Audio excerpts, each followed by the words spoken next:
Buenas noches con todos. Espero que estén bien, que han pasado bien.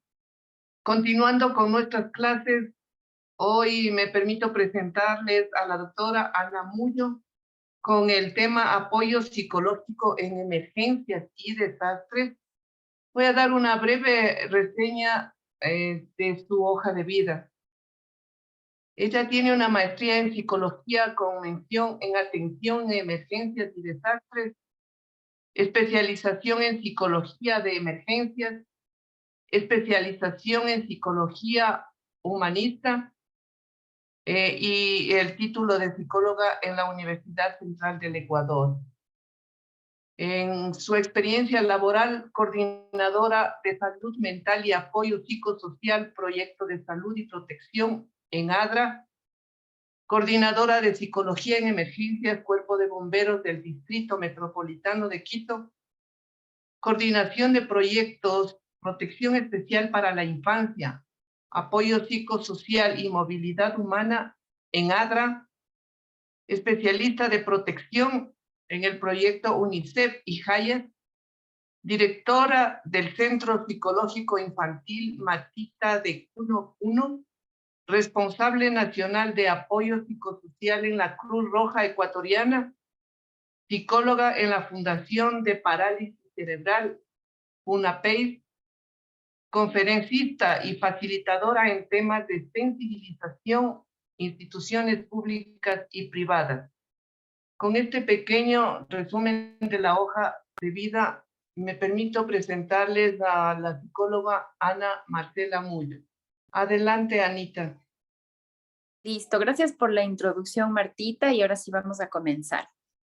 Entonces, la presentación que ustedes tienen ahí es una presentación que se utiliza mucho para cursos de formación, es a nivel de internado, pero lo que he hecho es como hacer una síntesis de ver temas más importantes en cuanto a lo que es de la intervención psicosocial y también de qué hablamos cuando hablamos del primer auxilio psicológico, ¿sí? Entonces, por favor, Martita, pasemos a la primera lámina.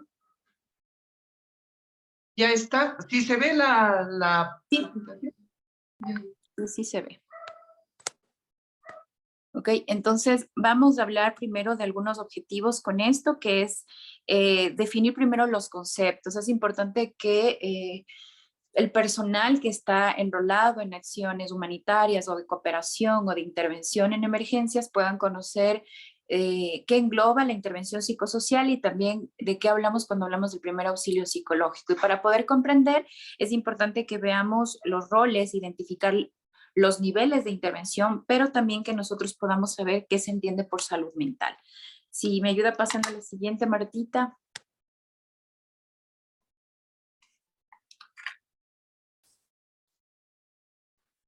A la siguiente, porque esos son los objetivos que acabo de mencionar. Entre esos están algunas definiciones. Listo, entonces, hablamos de acción frente a intervención, ¿sí? Cuando hablamos nosotros de intervención, hablamos de incidir de manera extrema en un proceso. Es decir, hablamos de todo un proceso general que va a implicar de manera transversal lo que es el apoyo psicológico. A partir de aquí es importante que ustedes se imaginen que la intervención psicológica y emocional que se hace en acciones de emergencia nunca va sola, siempre es parte de otros programas y es transversal, pertenece a otras modalidades y es un refuerzo porque no se puede sostener sola. Sí, ya van a ver ustedes por qué, siempre depende y es transversal. Y también hablamos de acción o actuación que evoca la idea de un trabajo conjunto entre diferentes actores de coordinación y locales, quienes buscan una relación de cooperación entre pares. Entonces, hablamos no solamente de acciones que van desde individuales a grupales, sino también de una intervención que es parte de un proceso. De esto estamos hablando cuando nos referimos a psicosocial y primer auxilio psicológico. Pasemos a la siguiente, Martita. Ya está. Listo. Es importante que sepamos sobre el apoyo psicosocial porque la mayoría de nosotros no son, de ustedes de hecho no son especialistas en la rama de psicología. Sin embargo, esto no se requiere para hacer una intervención psicosocial de emergencias tener una especialidad o conocer mucho de esta área, y tampoco para el primer auxilio psicológico. Por eso es que el personal cooperante o que está en acciones de emergencia todo el tiempo se prepara en este tipo de cursos para poder conocer generalidades y técnicas de intervención.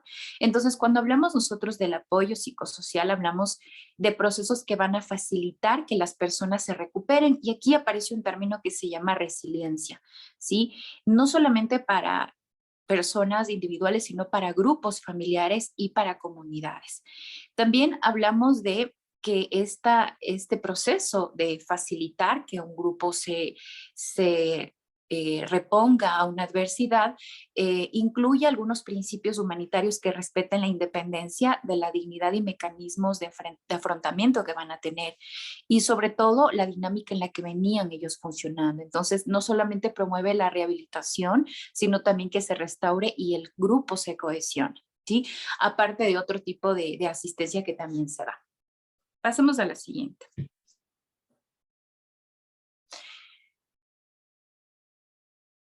Entonces, ¿por qué hablamos de resiliencia? Porque hablamos de que lo que se busca cuando hacemos una intervención psicosocial sostenida en un proceso y que es transversal en muchos ejes, buscamos que las personas sean saludables o recuperen su salud mental, y si ha habido alguna ruptura, algún impedimento, alguna situación traumática, ellos puedan recuperarse lo más pronto posible volviendo a su cotidianidad. Y para eso es importante que nosotros sepamos qué dice la Organización Mundial de la Salud sobre la salud mental. Entonces nos habla de que es un estado de bienestar en el cual las personas son conscientes de sus capacidades. Entonces, lo que vamos a buscar en el apoyo psicológico siempre es que las personas recuerden que pueden recuperarse a eso. Para hacerles que recuerden, podemos utilizar un sinnúmero de técnicas de intervención. Ahora, por el tiempo, vamos a ver solo los primeros auxilios psicológicos, pero existen otras técnicas que se manejan también, como el acompañamiento, como las redes de apoyo, que también sirven mucho para que las personas recuperen ese bienestar. También nos habla de que ellos puedan afrontar esto, es decir, la salud mental no está solamente determinada por un estado de bienestar, sino que yo sea consciente de que de pronto hay limitaciones, de que pueda afrontar esas tensiones y de que pueda ser productivo también y capaz de hacerlo en mi comunidad. Entonces, cuando hablamos de resiliencia, hablamos de la búsqueda de esto, y el apoyo psicosocial se redirige a eso. Son términos que se manejan en las guías humanitarias, en este caso la guía IAS, que es la que redirige todos los estándares en apoyo psicológico. Nos van a hablar siempre de la premisa de salud mental, ¿sí? Que las comunidades sean resilientes, porque lo que queremos es que las personas, si es que han vivido una situación muy difícil, que les genere trauma, eso se pueda en las primeras horas frenar o se pueda aportar para que no se extienda en el tiempo, ¿ya? Siguiente, Martita. Listo, entonces ahí tienen un concepto de lo que significa la resiliencia. Es un término que viene de la física, ¿no? Que es la capacidad de los metales de doblarse pero volver a su posición original. Y aquí en psicología se utiliza mucho, y hablamos de no solamente personas resilientes, sino comunidades resilientes, países resilientes que han estado expuestos a desastres o crisis o situaciones de vulnerabilidad en donde ellos pueden reponerse, pero sobre todo prever y prepararse para afrontarlos en otro momento, ¿sí? Tanto asumen consecuencias, activan responsabilidad, pero también pueden prepararse. Entonces, en Ecuador tenemos algunas comunidades, tenemos la ciudad de Baños, que actualmente es una de las que ranquea entre las comunidades más resilientes, porque desde el 2006 ha iniciado un proceso de preparación en respuesta a emergencias, y lo que hace 6 años provocaba la migración, venta de casas, todo por el miedo que representaba el volcán Tungurahua, hoy es un lugar netamente turístico y es una ciudad que explota eso. Entonces podemos ver comunidades resilientes, pero también a nivel individual se evalúa esto. Siguiente, Martita. Ok, entonces esta pirámide, yo sí les voy a recomendar que, bueno, Martita ha subido la presentación a la plataforma, que se la guarden porque les va a servir un montón. Cuando yo les hablo de que el apoyo psicosocial es transversal, es porque existen niveles y tipos de acciones que hacemos. Entonces, ¿qué buscamos cuando hay un desastre? Cuando queremos ayudar emocionalmente a las comunidades, a las familias o personas que también individualmente puedan estar afectadas. Lo que buscamos es que la mayor cantidad de personas, que es el primer nivel que está en la base de la pirámide, que es el nivel 1, tenga acceso a servicios básicos y de seguridad. Y ustedes recordarán que en cualquier crisis humanitaria, lo que más se busca, hablemos del COVID, que fue el más reciente, eh, hay mucha población en general afectada y lo que queremos es que la mayor cantidad de población tenga acceso a lo básico de lo básico, que sería lo que necesitan para sobrevivir o para afrontar eso. En este caso estamos hablando de agua, de refugio, estamos hablando también de mascarillas, de vacuna, por ejemplo. Lo que se hubiese querido es ayudar a mayor cantidad de gente que tenga acceso a ello. Entonces, ¿por qué es transversal el apoyo psicológico? Porque si bien nosotros trabajamos con técnicas y por medio de la palabra para que la gente haga un desahogo, esto nunca puede ir solo. Entonces, pongamos un ejemplo. Si nosotros queremos ayudar a una persona que en este momento está en una situación de vulnerabilidad por migración forzada y le escuchamos y aplicamos los primeros auxilios psicológicos que pues, muchos de ustedes ya habrán escuchado, y no le entregamos nada que responda a una necesidad básica, no vamos a poder ser de ayuda, ¿ok? O supongamos que una persona está herida y queremos que se calme o que se tranquilice y tiene una herida que le está provocando un dolor físico. Entonces, eso va a requerir que la persona que aplica un apoyo psicológico requiera de un conocimiento que es primeros auxilios básicos, por lo menos, ¿no? Entonces, esto les digo porque en el primer nivel nosotros lo que queremos es ayudar lo que más se pueda. Aquí se activan todos los servicios de ayuda humanitaria, toallas, se activa alimentación, se activan programas de cooperación que van a brindar este apoyo y lo que hacemos es que las personas, como son necesidades básicas, si yo estoy en una situación de migración forzada, lo que quiero es un lugar donde dormir o lo que voy a necesitar es encontrar de pronto restablecimiento del contacto entre familiares, encontrar a mi hijo, a mi hija, y esa es una necesidad básica, se convierte en lo básico. O no he comido todo el día, estoy descompensada. Entonces, aquí necesitamos saber eso. Para saber eso, para yo poder hacer apoyo psicológico, significa que aquí yo ya voy a tener que tener mapeado servicios de apoyo, todas las entidades del Estado que están activadas en respuesta humanitaria, pero también los cooperantes que van a estar dando apoyo. Entonces voy a tener que tener un mapeo de actores para poder saber dónde enlazar. Entonces es lo más fuerte que se hace y lo más inmediato. Esto se activa de inmediato en una emergencia. Luego tenemos un nivel 2, que es el apoyo comunitario y familiar. Aquí ya trabajamos directamente en la angustia más específica. Hablamos de las reacciones psicológicas naturales en un evento, o sea, hablamos del miedo como una emoción general básica ante una situación crítica, del enojo, hablamos de la nostalgia, hablamos también de otras variantes de estas emociones básicas. Adicional a este, Martita, me gustaría que me haga acuerdo de pasarles una herramienta que no está aquí, que es un círculo de emociones para que ustedes puedan ver y conocer, ¿no? No solamente hablamos de 5, sino de un mundo de emociones que podemos ir poniendo nosotros o especificando nombres para poder conocer bien cómo se puede encontrar la población, ¿ya? Y en este segundo nivel, ustedes podrán ver que se reúne ya la gente en centros improvisados de refugios, por ejemplo, o centros colectivos improvisados que no son refugios ni albergues, pero que pueden servir para que la población en un momento determinado esté segura. O esto puede ser unidades educativas, pueden ser coliseos, pueden ser albergues prácticamente, y lo que se hace es ya trabajar en problemáticas que se han exacerbado. ¿A qué me refiero?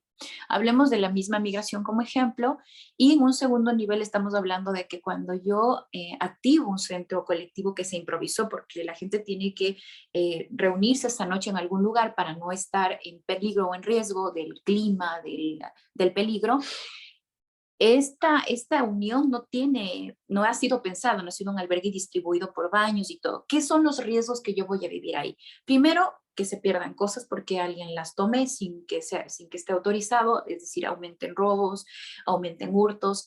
También el embarazo precoz, si es que hay adolescentes y no se hace una adecuada distribución. Entonces, miren ustedes que estas problemáticas en un segundo nivel ya existen en el mundo, en la ciudad y en las localidades, pero aquí se van a exacerbar. Entonces, ¿por qué intervengo con el apoyo psicológico? Porque lo que voy a hacer en mi plan de intervención y acción es trabajar estas problemáticas macro. Entonces, yo directamente en centros localizados como albergues, colectivos improvisados, lo que voy a hacer es hablar o dar técnicas para manejar violencia, para hablar del consumo de drogas, para entregar ayuda humanitaria, para hacer espacios infantiles donde se puedan tener divisiones y los niños puedan, si es que dejaron de asistir a clases, al menos reforzar ahí contenido pedagógico, ¿sí? Entonces, por eso es que en este segundo nivel también se mueven mucho y ustedes, de hecho, como personal de Fuerzas Armadas, ¿verdad? Si no estoy mal, por lo general se activan en estos dos niveles, el macro, y, que es el primer nivel, y en el segundo, ¿de acuerdo? En el tercer nivel, ustedes han visto, pero ahí no se van a activar. ¿Por qué? Porque en el tercer nivel ya se activan personas específicamente que manejan y conocen de las problemáticas a nivel de salud mental. Por eso este nivel se llama apoyo enfocado no especificado. Es decir, vamos a focalizar problemáticas mucho más fuertes. Ya no hablamos solamente de violencia y de calmar en ese momento el miedo o dar técnicas para que las personas se calmen, sino que hablamos de pronto problemas con el alcohol, hablamos ya de intento de suicidio, hablamos de dinámicas más fuertes donde se ha detectado casos de pronto una familia que está ejerciendo violencia física, entonces ahí ya se interviene con un profesional. Si ven, la pirámide cada vez está siendo más estrecha, porque en este nivel se busca que la mayor cantidad de gente tenga oportunamente atención y no suba al último nivel, que es el cuarto, donde netamente se van a hacer acciones especializadas. ¿Por qué les digo? Porque en el Ecuador el sistema de salud mental vive saturado, como en muchos otros países de Latinoamérica. Entonces, pensar que si hay un desastre o una emergencia, una crisis humanitaria va a generar que se colapse el sistema es realmente irreal, ya vive colapsado. Ustedes llamen a tomar una cita solamente en salud mental y les darán cita de aquí a 3 meses. Entonces, eso en tiempos de paz, ¿no? Entre comillas. Pero si mañana existe una situación humanitaria que estamos en crisis, un terremoto, un desastre natural, un desastre más bien, ¿qué pasaría? Que el primero que se va a copar es de esta atención especializada. Por eso es que el apoyo psicológico y emocional trabaja transversalmente, porque lo que queremos es que en el nivel 1 y en el nivel 2 se logre descongestionar los otros dos niveles, sobre todo el último. ¿Qué buscamos? Que la menor cantidad de personas lleguen a necesitar ser internadas, atención psiquiátrica, medicamentos, pero aún así es un área que se trabaja desde la parte profesional y psicológica. Sí, ahí ustedes no entran porque ahí, pero ¿cómo no entran? No entran a intervenir porque no son especialistas en psiquiatría y psicología, pero sí que entran para referir casos. De pronto ustedes están entregando ayuda humanitaria en el nivel 1 y dando contención, que sí pueden hacer eso, o sea, escuchar a las personas, resolver cosas muy prácticas, direccionar a dónde pueden recibir asistencia o más ayuda, y detectan un comportamiento que es ya más complejo, si conductas violentas o personas que en la emergencia perdieron su medicación, hablamos de cuadros psiquiátricos, por ejemplo, o casos de trastornos mentales, en donde ustedes pueden decir, bueno, esta persona aparentemente no está en todo su nivel de conciencia y voy a referir. Ahí ustedes nos derivan casos y nos activamos en este último nivel. Esto es lo más importante en la intervención psicológica y el auxilio psicológico. Ustedes sepan que tenemos modalidades de actuación y dónde están ubicados. Y esto lo maneja el manual Esfera, que son las normas mínimas para ayuda humanitaria. Me imagino que ustedes ya conocen un poquito del tema. Los estándares humanitarios lo que nos dicen es buscar garantizar que las personas que están viviendo una situación compleja, en una crisis humanitaria, tengan atención digna, de calidad, realmente humanitaria, como su palabra lo dice, ¿no? Entonces, las guías también tienen este macro. Ahora, el Servicio Nacional de Gestión de Riesgos de nuestro país adoptó los estándares mínimos de Esfera y con ello todas las normas humanitarias, en este caso la guía que mantiene esta pirámide, y nosotros en el Ecuador sí activamos esto. Entonces es importantísimo que ustedes lo sepan. Cada vez que hay una emergencia va a haber de pronto un psicólogo, un psicólogo de cualquier rama que tenga formación y se va a activar. Y ustedes también van a estar aportando desde estos dos niveles. Si hubiera preguntas, me hacen saber para ir respondiéndolas y si no, pues al final si nos acordamos también. Pasemos, Mertita, a la siguiente. Listo. Roles y responsabilidades. Ustedes vieron que en la medida en que el perfil va especializándose a través de los niveles, se asumen también habilidades para desarrollar, ¿ok? Entonces, ¿qué refiere esto? Que para yo estar en el nivel 4, como mínimo yo debo saber primeros auxilios básicos, puedo conocer también de contención emocional o primeros auxilios psicológicos, debo saber de cómo se activa la respuesta en una crisis humanitaria en mi país, debo conocer generalidades del manual Esfera, o sea, debo conocer algunas cositas, cursos básicos de comando de incidentes que me pueden permitir a mí comprender cómo se mueve la ayuda. En otros niveles voy a conocer ya más de manifestaciones de violencia, rutas de violencia, o sea, ¿qué pasa si encuentro una persona, un niño que está no acompañado? ¿Qué se activa? ¿Quién actúa? Ya eso tengo que conocer en un segundo nivel. En un tercer y cuarto, como yo no intervengo, ya no, pero ahí entra otro perfil, otro rol. Psicólogos, y en el último médicos, psicólogos y psiquiatras. Entonces necesito, de hecho, cuando hay fase de preparación, lo que hacemos es colocar perfiles aquí para contratación de cómo debería cada término de referencia convocar a la gente que va a responder en ello. ¿Ya? Pasemos a la siguiente, Martita. Listo, pasemos a otra de las lecciones que nos habla de los principios y que tiene que ver, pasemos directo al concepto, porque el objetivo de esto es mencionar criterios y reconocer el abordaje que hacemos, ¿sí? Aquí ustedes lo que quiero que quede claro es primero que van a reconocer cómo en el campo se debería intervenir y sobre todo definir acciones claves que hacemos en el auxilio psicológico y la intervención psicosocial. ¿Por qué les hablo de estos dos términos? ¿No? Un poco para que puedan tener claridad. La intervención psicosocial es macro, el apoyo psicológico es parte de la intervención psicosocial, ¿ya? Entonces, cuando yo hablo de intervención psicosocial, hablo de que yo puedo ser profesional en salud mental o no, pero tengo habilidades y conozco esos niveles. Y sé que en la respuesta humanitaria, en qué momento y en qué tiempo se activa cada uno. Por ejemplo, en el nivel base, bueno, me gustaría que participaran también y pueden utilizar el chat. Si estamos hablando de una emergencia y hablamos de la intervención psicológica y emocional o psicosocial y hablamos del auxilio psicológico, ¿en qué tiempo después de un evento crítico creen ustedes que nos activamos? Pongamos el ejemplo de anoche, que hubo un sismo, ¿verdad? Estamos hablando del sismo y mucha gente ya entra en estados de activación. ¿Cuánto tiempo creen ustedes que debería? ¿Creen que debería ser inmediato, que deberíamos esperar? Más o menos para que ustedes vayan viendo en su cabeza qué respuesta se les viene.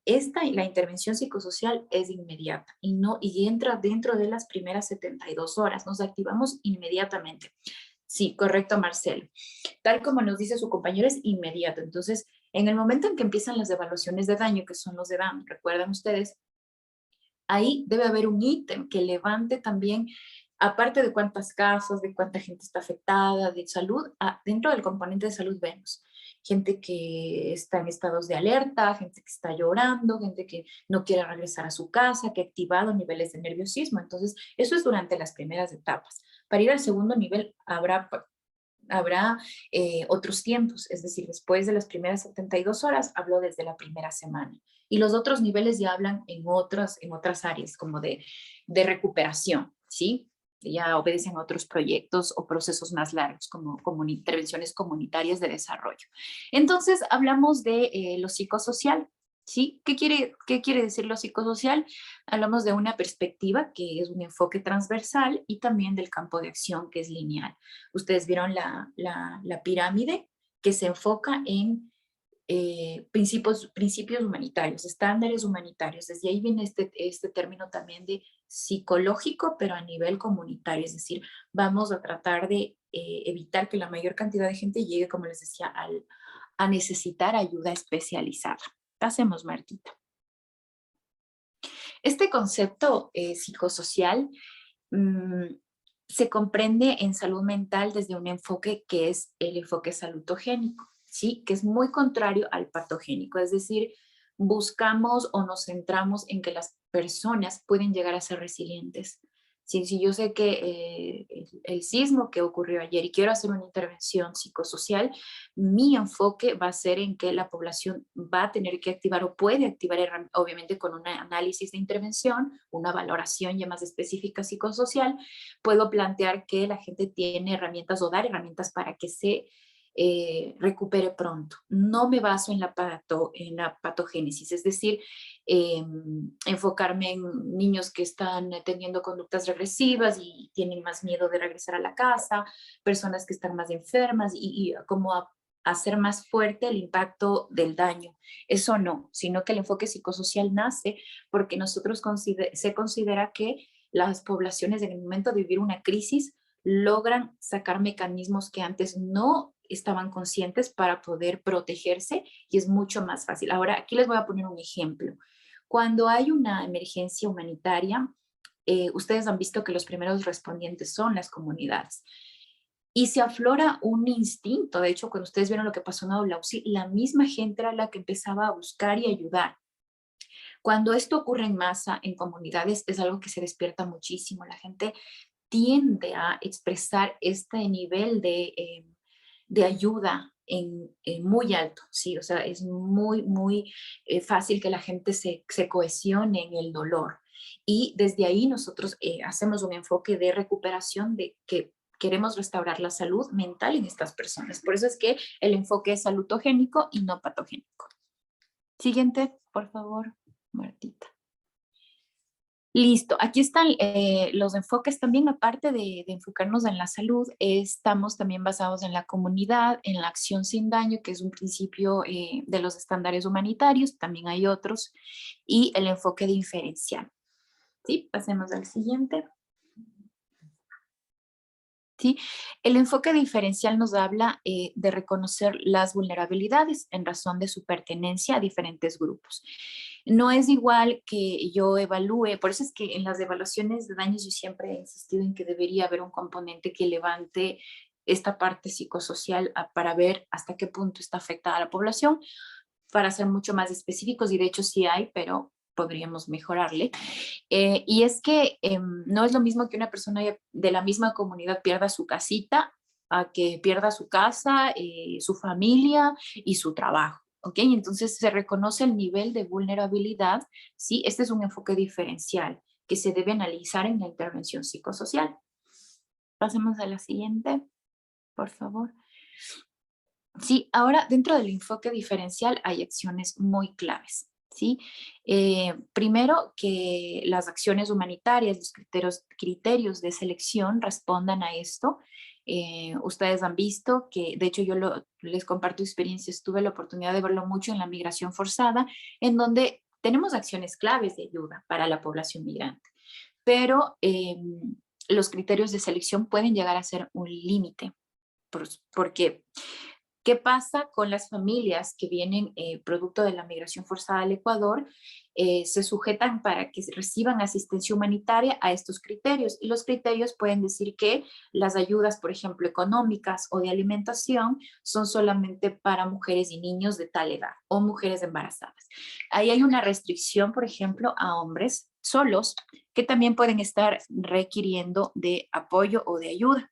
Entonces, ahí hablamos de acciones claves. Dinamizar el enfoque diferencial implica que yo voy a evaluar también aquellos casos en donde no entras en mi criterio de selección, es verdad, porque tengo prioridad, pero de pronto tu situación cumple con un contexto en donde eres muy vulnerable y se puede flexibilizar, ¿de acuerdo? Y otro que es reconocer y atender las necesidades y reacciones psicosociales de distintos grupos, ¿ya? Bueno, esto dependiendo de su accionar también, porque tendríamos que ver también cómo ustedes lo van interpretando, ¿no? Yo les hablo ahorita de un ejemplo de criterios de selección, pero también hay acciones claves que estarán en su accionar y que tienen que estar direccionadas a reconocer y atender necesidades básicas. Sí, necesidades básicas como esta: seguridad, protección, alimentación, refugio, sí, que es lo más importante en una situación crítica y que de ley calma a una persona en una emergencia o desastre. Pasemos a la siguiente, por favor. Aquí tenemos los grupos vulnerables, es una categorización general, depende mucho también de los criterios de selección que se someten a veces a organizaciones cooperantes, pero en otros casos no. Si hablamos de estándares humanitarios, por el hecho, voy a manejarme con el ejemplo de la migración, ¿no? Porque es el que sigue latente. Si hablamos de las poblaciones que vienen producto de esta migración, por el hecho de ser seres humanos deberían recibir este apoyo y tienen derecho a estar aquí, ¿no? Y a recibir asistencia. Sin embargo, sí existen criterios que me permiten a mí ver o priorizar. En este caso estamos hablando de niñas y niños, personas adultos mayores, personas con enfermedades catastróficas o enfermedades crónicas o en situación de discapacidad, las mujeres. También entran situaciones de salud mental, casos psiquiátricos, recuerdan, como les decía, gente que no tiene su medicación y tiene un brote en ese momento, pueden ser brotes psicóticos o algún otro tipo de conducta violenta, personas con sexualidades diversas o población LGBTIQ+, y población indígena y afroamericana, afrodescendiente. Siguiente, Martita. Listo, este es el principio de acción sin daño. Yo les pido que revisen el manual Esfera, no es no es el único, de hecho hay algunos más, pero nos manejamos mucho desde la intervención psicosocial de no hacer daño, más del que ya ha estado causado en las poblaciones. Entonces, ¿qué implica? Que cada acción debe partir de base en el análisis del impacto que puede generar. ¿Sí? Nosotros somos un país en vías de desarrollo, estamos todo el tiempo aprendiendo también de las emergencias y cuando hablamos de salud mental y de apoyar a la resiliencia, analizamos mucho este principio o deberíamos tomarlo como premisa porque la emoción de, por ejemplo, en las donaciones puede causar un efecto inverso. ¿Ya? Porque muchas veces queremos ayudar y no hay un plan de acción para las donaciones y lo que puede generarse es que estas donaciones contengan alimentación que no se apta, como la leche, que los estándares humanitarios nos dicen que no se debe permitir, o cosas en mal estado que pueden generar más daño. Al igual que el hecho de que en la pirámide yo solo sé primeros auxilios básicos y de pronto intervengo en una situación mucho más compleja y luego no sé cómo manejar ese caso. Pongo el ejemplo, un caso de abuso sexual, en donde puedo hacer que la persona me cuente y no sé cómo manejarlo, pues estaré generando más daño. Entonces, son cosas que se deberían evitar. Sí, y lo siguiente es el trabajo de los servicios de salud mental que tienen la posibilidad de causar daños cuando no hay atención, ¿sí? Entonces, conocer redes de apoyo o referencias de dónde debo canalizar estos casos es una manera de mitigar la acción sin daño. Martita, ¿cuánto tiempo tengo todavía para saber y no extenderme mucho de pronto en algunos casos? 20 minutos, Ana. Ah, ya, entonces sí alcanzo. Ya, pasemos a la siguiente, por favor. Uh-huh. Cuando hablamos de que está basado en la comunidad, hablamos de que eh, las comunidades van a tener un nivel de empoderamiento, es decir, van a conocer sus recursos, van a tener cohesión, pero muchas veces eso no sucede. Entonces, cuando hacemos una intervención tenemos que hacer de cuenta que esto ni existe. Y si existió, pues enhorabuena. Pero lo que hacemos es que activamos responsabilidad en las comunidades dando este tipo de herramientas de empoderamiento para que ellos puedan cuidar de sí mismos y cuidar a otros. Por eso es que cuando hay emergencias, ustedes han visto que después de todo el evento crítico, que es las primeras horas, se activan otros programas, se activan ayudas de, por ejemplo, en talleres, se comienza a dar capacitaciones a la gente, se da cómo evacuar, planes de emergencia. Todo esto se les explica luego porque lo que queremos es que al hablar de apoyo psicosocial y psicológico basado en la comunidad, nosotros no solamente demos herramientas, sino que la gente pueda ponerlas a prueba y en otro momento prescindir de que nosotros estemos todo el tiempo, ¿ok? No se genera dependencia, sino que lo que queremos es que las personas puedan por su propia cuenta empoderarse en ese sentido, ¿de acuerdo? Y para eso también obviamente se inyectan recursos, se activan otras organizaciones y proyectos locales. Siguiente. Bueno, ese es el fin de la otra presentación. ¿Qué más tenemos? Creo que me falta, Martita, por ahí habían otras más. Ya, esta va a ser una de las últimas lecciones para pasar a los PAP y habla de conocer los efectos y reacciones psicosociales. Para mí es importante que ustedes conozcan cómo va a reaccionar la gente en estas situaciones para no basarnos en la patogenia, ¿se acuerdan? Sino siempre en la salud. Entonces yo voy a entender ahora que la población va a reaccionar de alguna manera y que eso no es una enfermedad, ni que está mal, ni que se empeoró, ni que no lo va a resolver. Al contrario, voy a entender que esa es una reacción natural y que le va a llevar un tiempo y que lo que yo voy a hacer es recordarle que puede superarlo con herramientas, ¿de acuerdo? Entonces, pasemos las reacciones. Bueno, estos son los objetivos: definir el efecto, explicar las necesidades, identificar y describir las reacciones, ¿sí? Entonces, pasemos nomás, Martita, esa. Listo. Bueno, hablamos de efectos psicosociales porque son afectaciones que se viven en comunidad y son experiencias que afectan el comportamiento. Miren, afectan tres áreas, ¿no? Grandes: las acciones o la conducta de una persona, su comportamiento o de comunidades va a afectar en su psiquis, en su forma de pensar y en sus emociones. Cuando hablo también de psiquis, hablo de otras funciones que tenemos todos, como la memoria, como la atención. Todo eso puede afectarse con un evento crítico, ¿sí?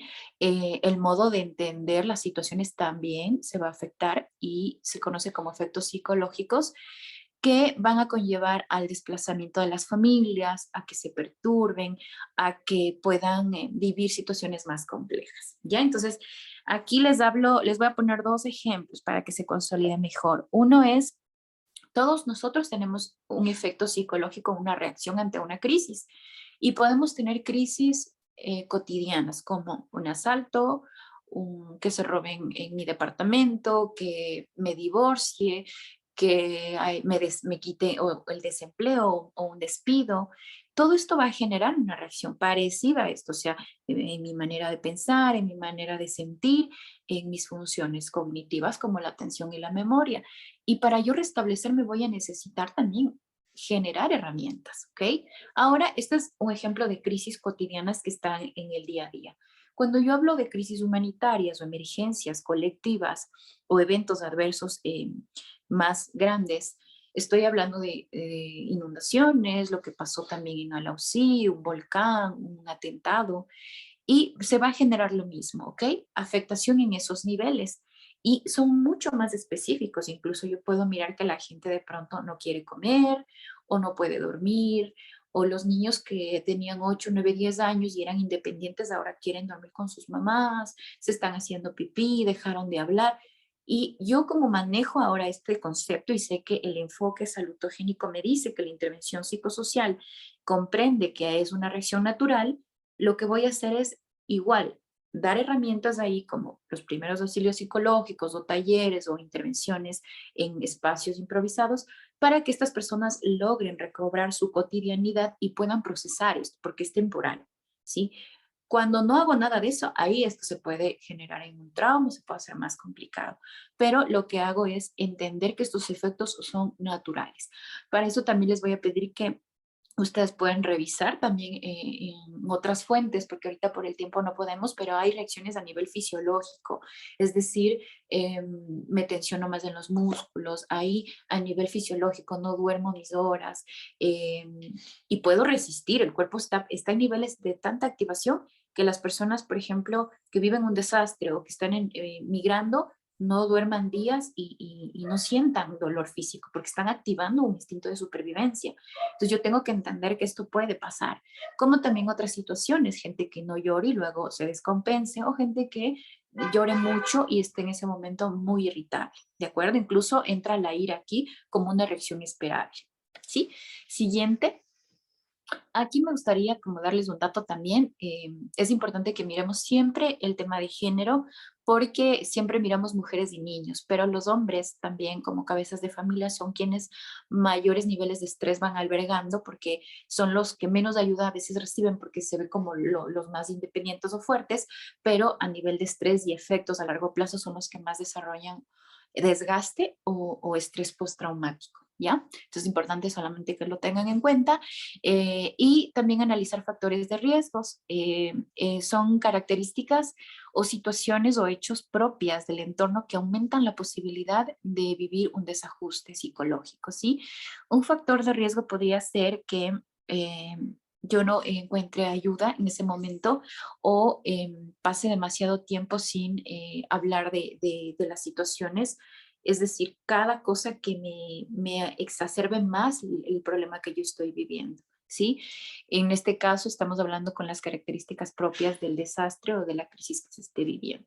Hacemos, Martita. También existen factores protectores, ya no solamente los de riesgo, sino factores protectores que son todas las características, igual acciones o hechos o situaciones propias del entorno que protegen o elevan la capacidad de las personas y las comunidades para afrontar. Entonces, no estamos hablando, hablemos de baños, ¿se acuerdan que yo les mencionaba como una comunidad resiliente? Cuando hay activación, porque todo el tiempo está activado el volcán, pero que hubiera otra alerta. Ellos cuentan con sistemas de alerta temprana y modos de evacuación en donde la preparación hace que sea más resiliente.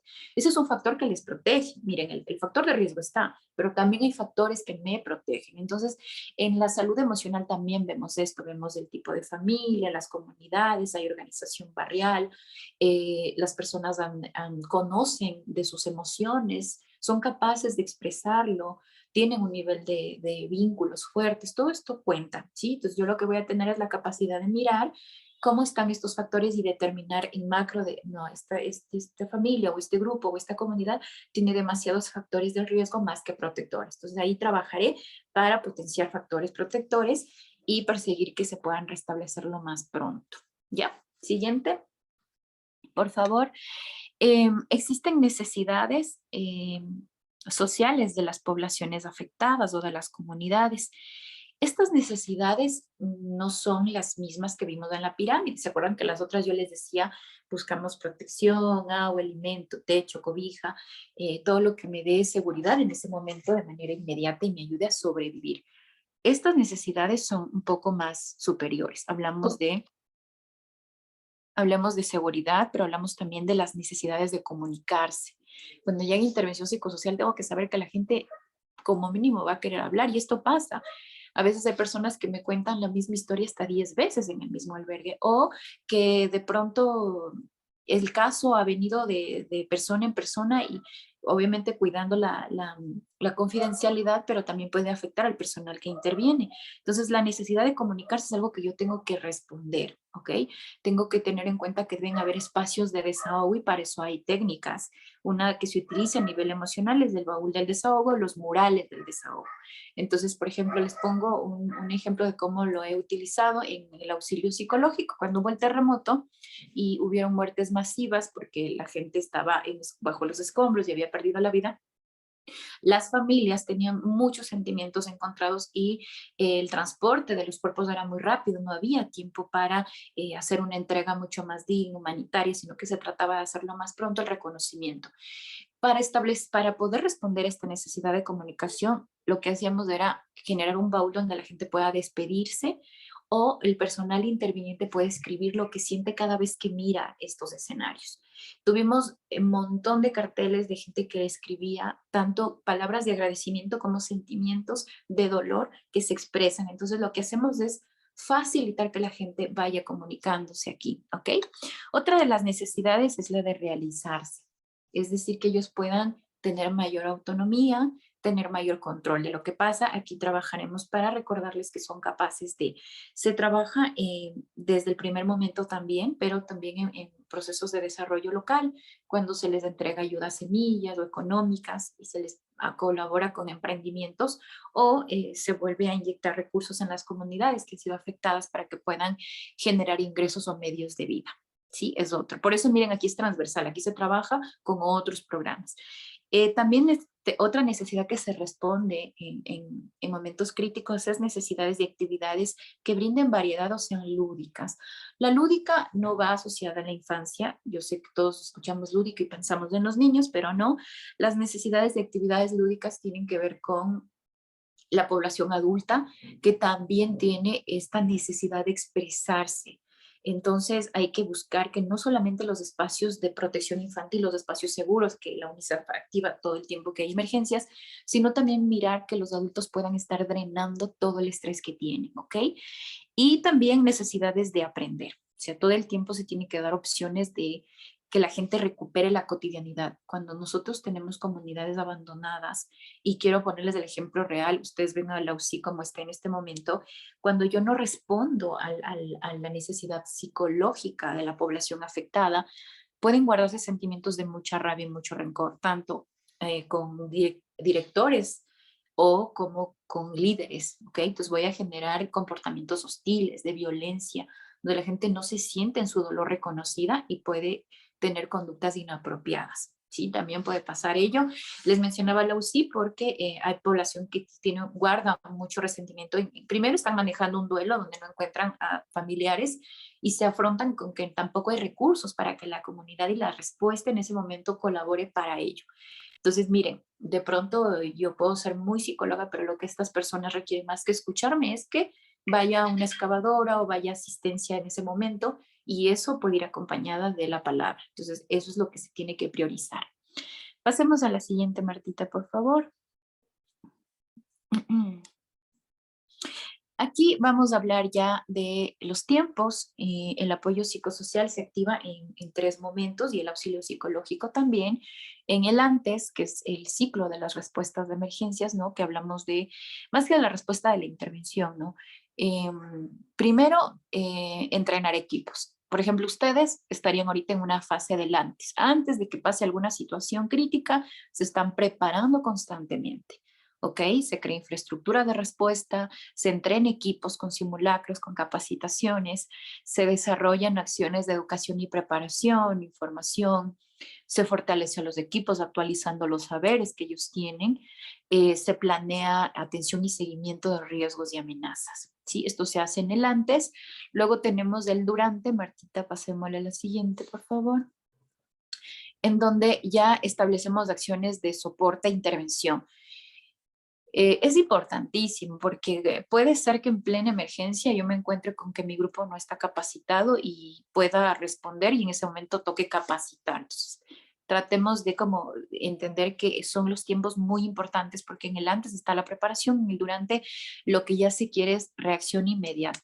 Equipos formados, que los equipos de cuidado, sobre todo yo hablo siempre desde la componente psicosocial y de emergencia psicológica, que si mi equipo se va a movilizar, yo tenga listo el material que va a llevar, los botiquines que van a manejar, qué tiempo van a estar expuestos, cuidarles, no saber cuándo ya regresan a casa, desactivar esa intervención, que no se lleven eso, que puedan desahogarse en tiempo real, teniendo sesiones de diffusing o técnicas que les permitan contar la experiencia, y eso se hace obviamente en lo posterior, pero también en el durante en tiempo real. O sea, hoy todo el día trabajaron, en la noche se hace sesiones para desactivar, y es una parte en la que yo cuido. Entonces, aquí les voy a hablar de 2 mundos, el mundo del interviniente, que serían ustedes, y el mundo de la atención que se da también a las personas.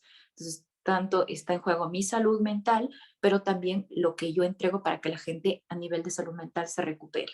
¿Sí? Y el último, que sería el después,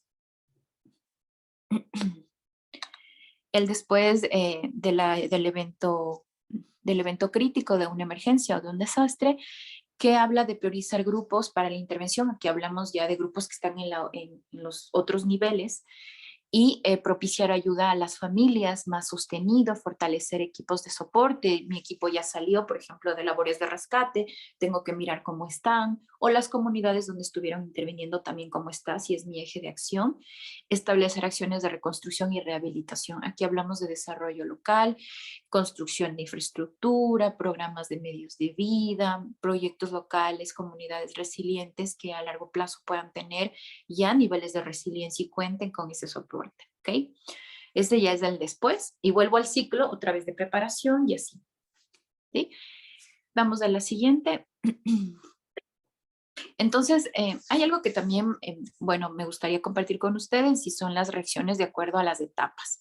Entonces, no es indispensable que se sepan de memoria estas etapas, pero sí que sepan cómo nosotros biológicamente vamos a reaccionar ante un evento. Entonces, antes les decía que vamos a tener reacciones emocionales, conductuales y también mentales, ¿no es cierto? Entonces, es importante que ustedes vean que cuando la amenaza es reciente, yo de ley voy a tener un periodo de latencia y de alerta fuerte en donde tengo que estar lista para muchas cosas, o sea, para ver que la gente realmente instintivamente va a reaccionar. Y por eso es que esto puede ser educado. Grábense que nosotros sí podemos llegar a entrenarnos y poder manejar niveles de activación fuertes que nos lleven a cometer errores. Por ejemplo, en un simulacro puedo aprender un montón, pero el miedo me rebasa y me olvido todo. Entonces, por eso es importante que en las etapas de impacto yo me pueda conocer y saber cómo generalmente reaccionan las personas para educar en esa parte.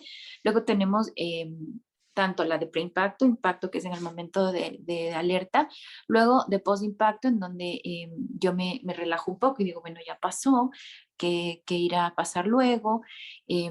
Y el último que es la etapa de recuperación, en donde ya empiezo a mirar efectos a largo plazo, ¿ya? Esto también ya lo vimos anteriormente cuando yo les decía en los niveles del antes, durante y después. Entonces va asociado a las reacciones también, esos niveles. No va a ser igual que yo encuentre una persona en el sismo de anoche, por ejemplo, de anoche a ahora, seguramente ahora ya estará en un periodo de heroico, por ejemplo, porque ya fue post-impacto y ahora ya quiere, se asustó anoche, pero ahora ya quiere ayudar a sus vecinos, ahora quiere llamar también, aparte de que lo pudo haber hecho en ese momento, quiere hacer más cosas por el resto, entonces se activa de acuerdo a los tiempos, ¿sí? Pasemos a la siguiente, por favor. Bueno, esta es una mesa de trabajo, pero esta la vamos a dejar porque se trabaja con un ejercicio y lleva más o menos media hora, pero no la vamos a hacer ahora. Yo tengo algunos otros ejemplos que podríamos manejar. Quiero saber cuál es la siguiente diapositiva, Martita, para si no hablar Ya ya. finaliza, ya finaliza. Perfecto. Ya, entonces vamos a, déjela en esta para hablar de él. En la última donde está mi fotito, ahí, dejémosle porque lo que voy a hablar es ya de los primeros auxilios psicológicos que a mí me ha dado muy buenos resultados y quiero decirles que si ustedes han escuchado de esto, pues mejor, porque al igual que los primeros auxilios básicos, todos podemos saberlos, no requerimos, no importa si eres bombero, policía, médica, psicóloga, electricista, tú puedes aprender los PAP y es una técnica que por excelencia se utiliza en los primeros momentos de una emergencia, porque lo que me va a ayudar es a que yo pueda calmar a las personas, aliviar y reducir el impacto psicológico. ¿Ya? Entonces, esta técnica lo que hace es que yo siga pasos. Por ejemplo, el primero es el que yo pueda activar la escucha activa y la empatía. Ya voy a escuchar no solamente empáticamente, sino la cronología de la historia. ¿Qué voy a escuchar? Si es que lo que me está contando tiene coherencia. Luego de eso, voy a permitirle que la persona se desahogue, ¿ok? ¿Cómo ayuda a que se desahogue? Cuando yo valido lo que me ha dicho. Entonces, me está contando que su casa se afectó, que no encuentra a su pareja. Todo esto yo lo repito. Al momento de yo repetirlo, valido lo que me está contando y permito que la persona me responda nuevamente y diga sí, así fue, o me aclare dudas y permite que se haga el desahogo. En este segundo paso, la gente puede llorar, puede no querer hablar, puede decir que quiere esperar o puede en ese momento pedirme más ayuda, ¿ya? Paso al siguiente nivel que es la ayuda práctica. La ayuda práctica es que en ese momento yo vea prioridades. ¿Qué necesita? Necesita ropa, necesita alimentación, necesita un lugar donde dormir, necesita asistencia médica. ¿Qué es lo más importante que yo puedo colaborar por mis redes y porque trabajo transversalmente para conectar eso? ¿De acuerdo? Lo cuarto es informarle. Yo tengo que saber reacciones psicológicas o efectos para que yo pueda decir, ok, a partir de ahora usted posiblemente no tenga apetito hasta una semana después, puede tener pesadillas sobre este tema, puede que esté muy irritable cuando hable con su pareja, es importante que lo sepa. Si es que esto llega a mantenerse más de 3 meses, yo sí le pediría que pida acompañamiento o se acerque de nuevo o le voy a dar un número de teléfono, o sea, enlazo con otros servicios y le cuento qué más puede pasarle a nivel emocional y psicológico, ¿ya? Y lo último, cierro. Siempre tengo que cerrar. ¿Ok? Al inicio me presentaré, pero al inicio lo que puedo hacer es, voy a terminar esta intervención, ahora usted lo que va a hacer es quedarse aquí o va a venir mi compañero o le voy a dar paso para que reciba la atención médica. Tengo que cerrar. No puedo dejar ahí e irme ni mandar a otra persona. Si yo empecé aplicando, yo termino. Para los primeros auxilios, porque son súper breves, puedo tener también técnicas. Una de las técnicas, por ejemplo, era hasta que yo les decía, los murales del desahogo, pero si yo sé de ejercicios de respiración, yo le puedo enseñar a la persona cómo hacerlo. Si yo manejo técnicas, por ejemplo, del tapping, yo puedo enseñarle en ese momento. Si yo tengo material, yo le puedo hacer pintar mandalas. Si yo tengo ejercicios simbólicos de descarga, yo les puedo hacer a todos encender una vela, repetir frases o aplicar técnicas en donde en ese momento la gente saque lo que está viviendo, pero para eso tengo que conocer específicamente de técnicas que acompañen a mis primeros auxilios psicológicos. Pero si no tengo técnicas, puedo también aplicar estos 5 pasos y va a ser funcional. ¿Sí? Entonces, creo que ahora sí he ocupado el tiempo. Me gustaría saber si de pronto hay preguntas o algún comentario adicional. Y si no, pues les agradezco mucho. Ahí están mis números de teléfono. Si hubiera alguna necesidad extra, la presentación ya ustedes la tienen. Eso, Martito. Si existen preguntas, por favor, que las presenten.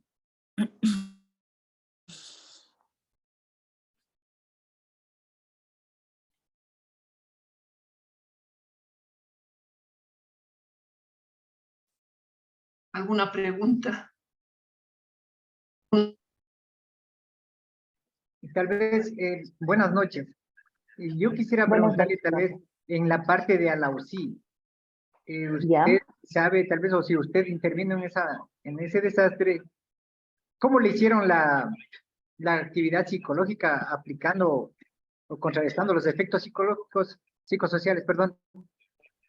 ¿Fue en forma Claro que grupal o se realizó en forma familiar o no sé cómo le hicieron o cómo le están haciendo hasta el momento? verás, yo pertenezco a una organización que es la Sociedad Ecuatoriana de Psicotrauma. Nosotros movilizamos equipos en cualquier emergencia, sea local o a nivel masivo o a nivel nacional. En este caso, nuestros equipos se desplazaron y lo que hicieron fue trabajar de manera en grupos familiares. Entonces, si había personas que estaban viviendo pérdidas y no encontraban a sus familiares los cuerpos, se trabajaba para contener de manera individual. También con los equipos de respuesta que estaban cerca, por ejemplo, los equipos que se organizaron para rescatar los cuerpos también, y con asistencia humanitaria, porque recuerda que no podemos ir solamente a hablar, sino que la gente necesita urgentemente a veces comida o espacio o cosas donde dormir o otros lugares donde movilizar. El Servicio Nacional también hizo una respuesta, envió equipos. Esta parte sí, desconozco cómo la estuvieron manejando, pero lo que sí puedo decirte es que la intervención psicosocial debe estar direccionada no solamente en este momento, porque ahora estamos hablando de más de 15 días, estamos hablando ya de cerrar el mes en que pasó esta situación, y es indispensable que sigamos trabajando en el componente emocional, porque lo general se hace responder los primeros días y se retira, porque claro, ahí la emoción y toda la euforia y el dolor es mucho más latente, pero vienen efectos a largo plazo. Entonces aquí lo importante sería, si es que no se está haciendo, como tú mencionabas, trabajar no solamente de manera individual, sino ya grupal, mirar cuánta gente ha perdido a este tiempo familiares y no los ha encontrado, y hacer un plan de intervención para esta gente que no puede vivir un duelo, por ejemplo. No puede porque todavía tiene la esperanza, porque se quedó estancado ese sentimiento. Entonces yo no le puedo forzar. Cuando no trabajo esto, esta persona posiblemente tenga un problema a largo plazo, porque no cierro este proceso, ¿ok? Y también el personal de respuesta va a estar afectado. Por ejemplo, si tú estuviste laborando ahí y viste este escenario y te vas de ahí sin poder ver que estas familias resuelven, tú también te llevas una parte de eso. Entonces es importante que yo cuide no solo mi intervención allá para ayudar a que la gente se recupere. Para eso tengo que tener herramientas y también tengo que ver cómo la localidad lo está haciendo, y cuidar al personal que se movilizó para que eso no interfiera en su desempeño, o al menos no le perturbe con ideas intrusivas en su día a día. Y gracias por tu tiempo. ¿Alguien más?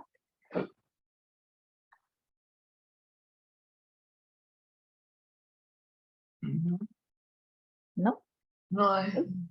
No hay más preguntas, Anita. Le presentamos nuestro agradecimiento por su participación, muy buena la exposición. Y a los señores participantes, de igual manera, le agradecemos.